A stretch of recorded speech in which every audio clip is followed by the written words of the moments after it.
नमस्कार साथियों, स्वागत है आप सभी का। आज के सेशन में हम बात करने वाले हैं 14 अगस्त 2026 की दैनिक समसामयिकी की। क्वेश्चन नंबर फर्स्ट आपके सामने है विज्ञान, तकनीकी एवं स्वास्थ्य अनुसंधान से संबंधित। तो क्वेश्चन नंबर फर्स्ट देख रहे हैं, हाल ही में इंडिया ऑप्टेल लिमिटेड IOL ने सिविल मार्केट के लिए कौन सी स्वदेशी हाई रेजोल्यूशन दूरबीन लॉन्च करी है। तो दूरबीन का नाम बताना है आपको। दूरबीन का नाम क्या है? दूरबीन का नाम है गरुड़ बाइनोकुलर। ठीक है, गरुड़ बाइनोकुलर। इसकी निर्माता कंपनी है India Optel limited IOL, mini Ratna category की कंपनी है, रक्षा उपक्रम के अंदर कार्य करती है। लॉन्च तिथि की हम बात करते हैं तो 13 अगस्त 2026 को लॉन्च हुई। कहाँ पे हुई? न्यू दिल्ली में हुई। कार्य क्या रहेगा इसका? तो अत्यधिक दूरी पर स्थित वस्तु को स्पष्ट और हाई रेजोल्यूशन के अंदर देखना इसका मुख्य कार्य रहेगा। लेंस की क्षमता, इसके अंदर कितने लेंस की क्षमता वाले यूज किए गए हैं? तो +5 -5 के क्षमता वाले लेंस यूज किए गए हैं। तो +5 का मतलब होता है उत्तल लेंस और -5 मतलब होता है अवतल लेंस, और D का मतलब होता है डायोप्टर। लेंस की क्षमता का मात्रक होता है डायोप्टर। ठीक है, तो लेंस की क्षमता की बात करते हैं तो लेंस की क्षमता हम बोलते हैं जैसे P = 1/f, इसका फॉर्मूला होता है P = 1/f। अगर फोकस दूरी जो अगर मीटर में रहेगी तो लेंस की क्षमता जो होगी वो किस में होगी? डायोप्टर में होगी। ये आपको क्लियर होगा। उसके बाद बात करते हैं कुछ अन्य महत्वपूर्ण फैक्ट की। तो दूरदृष्टि दोष जिसे बोलते हैं हाइपरमेट्रोपिया, पास की वस्तु स्पष्ट दिखाई नहीं देती इसके अंदर, और इसके उपचार के लिए उत्तल लेंस का, कॉन्वेक्स लेंस का यूज किया जाता है जिसकी प्लस पावर रहती है। ठीक है, और निकट दृष्टि दोष मायोपिया का, इसके अंदर दूर की वस्तु स्पष्ट नहीं दिखती। अवतल लेंस का उपचार के लिए उपयोग किया जाता है, कॉनकेव लेंस बोलते हैं अवतल लेंस को, और माइनस पावर इसका माइनस का पावर रहता है। ठीक है, माइनस के अंदर पावर रहती है अवतल लेंस की।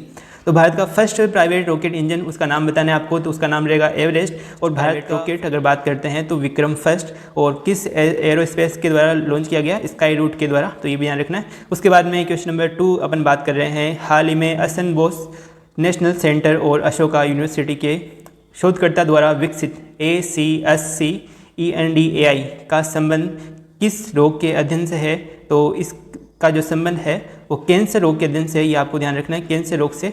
शोधकर्ता कौन है? विज्ञान एवं प्रौद्योगिकी विभाग जो है DST के अधीन आता है, और असन बोस सेंटर और अशोका यूनिवर्सिटी के द्वारा जो इसका शोध किया गया है। उद्देश्य क्या रहेगा इसका? कैंसर कोशिकाओं की अवस्था, सेल स्टेज, और कितनी होती है? 3 मुख्य स्टेज होती है कैंसर की, यूनिपोटेंट, मल्टीपोटेंट और प्लूरीपोटेंट। ठीक है, तो इनका विश्लेषण और इनकी पहचान करना इसका मुख्य उद्देश्य रखा गया है। कैंसर की परिभाषा क्या होती है? कोशिकाओं की संख्या में होने वाली अनियंत्रित व असामान्य वृद्धि। मतलब कोई डैमेज हुई कोशिका होती है, उसको रिकवर करने के लिए उसके ऊपर नई कोशिका बनती है, फिर नई कोशिका, फिर नई कोशिका, ऐसे करके एक गुच्छा बन जाता है। तो वो जो होता है कैंसर बोला जाता है उस गुच्छे को, गांठ को। ठीक है, तो अदर कुछ फैक्ट बात कर लेते हैं। इधर देखिए, तो इधर बात कर रहे हैं अपन स्टडी ऑफ कैंसर, मतलब कैंसर का अध्ययन क्या कहलाया जाता है? ऑन्कोलॉजी। ब्लड कैंसर इसे बोलते हैं ल्यूकेमिया। ठीक है, जिसके अंदर WBC की संख्या जो है अनियंत्रित रूप से बढ़ जाती है, जिसे बोलते हैं ल्यूकेमिया। और इसके अंदर क्या होता है ये बताई दिया मैंने, WBC की संख्या बढ़ जाती है। क्वेश्चन नंबर 3 अपने पास, हाल ही में आयुष मंत्रालय ने वन हर्ब वन स्टैंडर्ड पहल को लागू करने के लिए किसके साथ MOU मतलब होता है समझौता का नवीनीकरण किया है? स्वास्थ्य एवं परिवार कल्याण मंत्रालय, ministry of health and family welfare के द्वारा ये किया गया है MOU। साझेदारी जो है आयुष मंत्रालय, मंत्री जो है प्रताप राव जाधव है इसके, और स्वास्थ्य मंत्रालय जिसके मंत्री अपने JP नड्डा जी।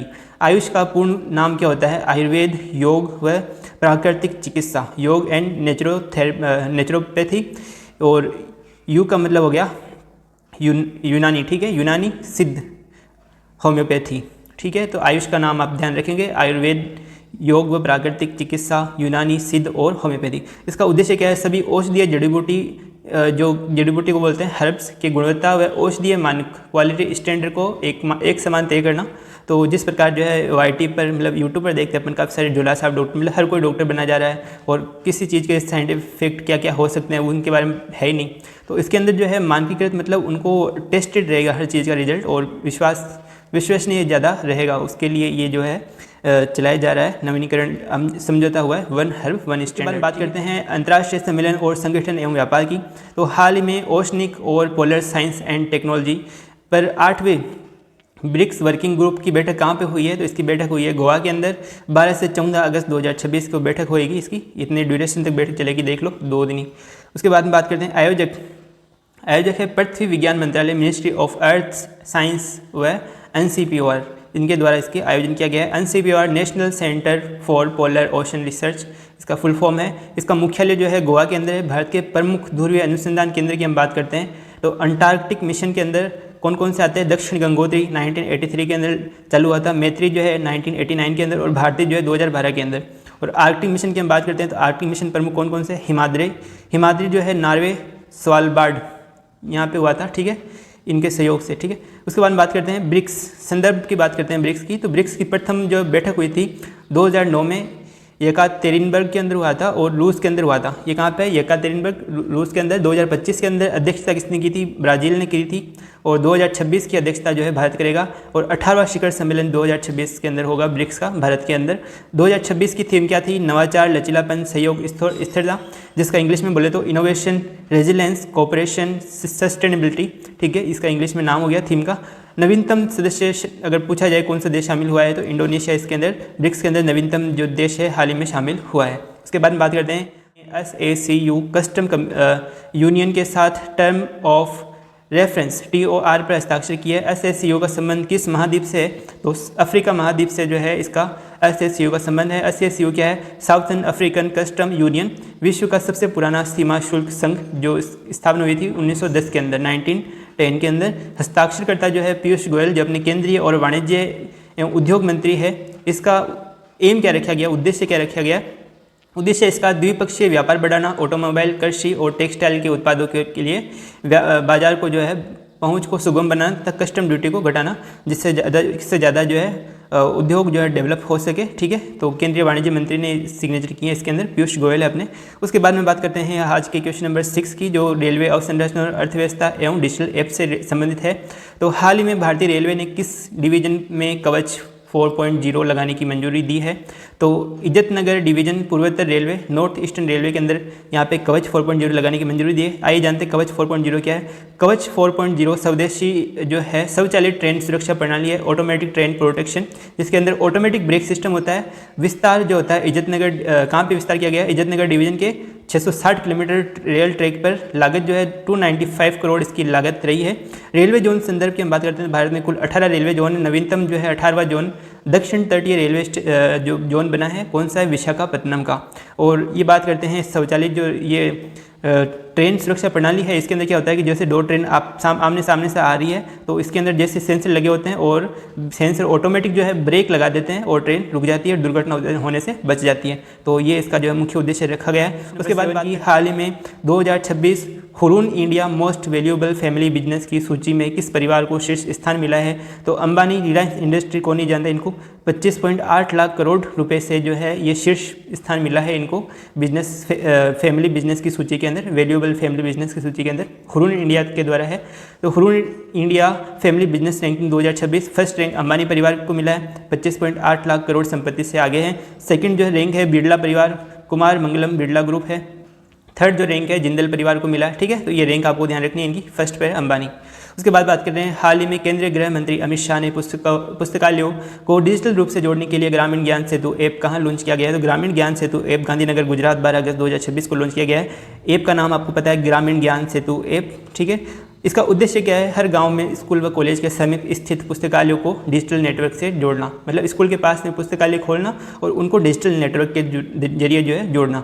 12 अगस्त विशेष की हम बात करते हैं, राष्ट्रीय पुस्तकालय अध्यक्ष दिवस, नेशनल लाइब्रेरियंस डे यहाँ पे बनाया गया था 12 अगस्त को। और डॉक्टर SR रंगनाथन, जो भारतीय पुस्तकालय विज्ञान के जनक है, की जयंती के उपलक्ष्य में जो है ये दिवस मनाया गया। उसके बाद भाग 4 के अंदर बात करेंगे, ऐतिहासिक स्मृति दिवस एवं प्राचीन विरासत प्रतिवर्ष विभाजन विभीषिका स्मृति दिवस, जो पिटिशन हॉरर्स रिमेंबर्स डे कब मनाया जाता है? तो 14 अगस्त को मनाया जाता है, मतलब आज ही मनाया जाता है। इसके अंदर क्यों मनाया जाता है भाई? कि आपको पता है 15 अगस्त के अंदर मतलब ये 3 जून 1947 की जो डिक्की माउंटबेटन योजना के आधार पर जो भारत का विभाजन हुआ था, तो उसके आधार पर जो है असीम पीड़ा झेलनी पड़ी थी जो यहाँ के भारतीय निवासी है या फिर उधर, तो कुछ लोग इधर से उधर जा रहे थे, उधर से इधर आ रहे थे, काफ़ी नुकसान भी हुआ था, जान मान हानि का सब चीज़ का नुकसान हुआ था मतलब। तो उस नुकसान की पीड़ा को और वहाँ पर जो एक तरह से उनको अपन मान सकते हैं, उनको स्मृति के लिए, उनकी स्मृति दिवस के लिए सम्मान देने के लिए और फिर उनको ट्रिब्यूट के तौर पर ये दिवस मनाया जाता है 14 अगस्त को, ठीक है। तो 3 जून 1947 कौन सी योजना? डिक्की माउंटबेटन योजना के आधार पर भारत का विभाजन हुआ। लाखों लोगों ने विस्थापन एवं असीम पीड़ा सही। तो उनको श्रद्धांजलि के रूप में ये विभाजन विभीषिका स्मृति दिवस मनाया जाता है। घोषणा वर्ष 2021 में केंद्र सरकार द्वारा 14 अगस्त को यह दिवस मनाने का निर्णय लिया गया। तो 2021 के अंदर घोषणा करी थी केंद्र सरकार ने, 14 अगस्त से ये दिवस मनाए जाने लग गया। 15 अगस्त विशेष की बात करते हैं, 2026 के अंदर क्या स्पेशल होने वाला है। तो देखिए वंदे मातरम जो है, वंदे मातरम के 150 वर्ष पूरे हो चुके हैं और 15 अगस्त 2026 को पहली बार लाल किले की प्राचीर से वंदे मातरम गाया जाएगा। और रचयिता बंकिम चंद्र चटर्जी है वंदे मातरम के, कहाँ से लिया गया है, आनंद मठ से लिया गया है। प्रथम गायन 1896 के कांग्रेस कलकत्ता अधिवेशन के अंदर रविंद्रनाथ टैगोर के द्वारा गाया गया था। उस अधिवेशन के अध्यक्ष जो है रहमतुल्लाह सयानी थे। रहमतुल्लाह सयानी उसके क्या थे, अध्यक्ष थे अधिवेशन के। उसके बाद में पास हाल ही में चर्चा में रही प्राचीन मौर्यकालीन वैश्य टेकरी साइट का संबंध किस राज्य से है, तो उज्जैन मध्य प्रदेश एमपी से इसका संबंध है। किसका, वैश्य टेकरी साइट का। वैश्य टेकरी साइट उज्जैन एमपी में स्थित है। मौर्यकालीन विशाल बौद्ध स्तूप स्थल है जहाँ गैस रिसाव के कारण जो है खुदाई को रोक दिया गया था। पहले प्रारंभ की गई थी लेकिन गैस रिसाव हो गया, इसके कारण जो है इसको रोक दिया गया, फिर वापस से इसको स्टार्ट किया गया है। सम्राट अशोक के संदर्भ में बात करते हैं, अशोक ने अपनी पत्नी देवी शाक्य वैश्य कन्या के लिए इसका जो है निर्माण किया गया था, वैश्य टेकरी साइट का।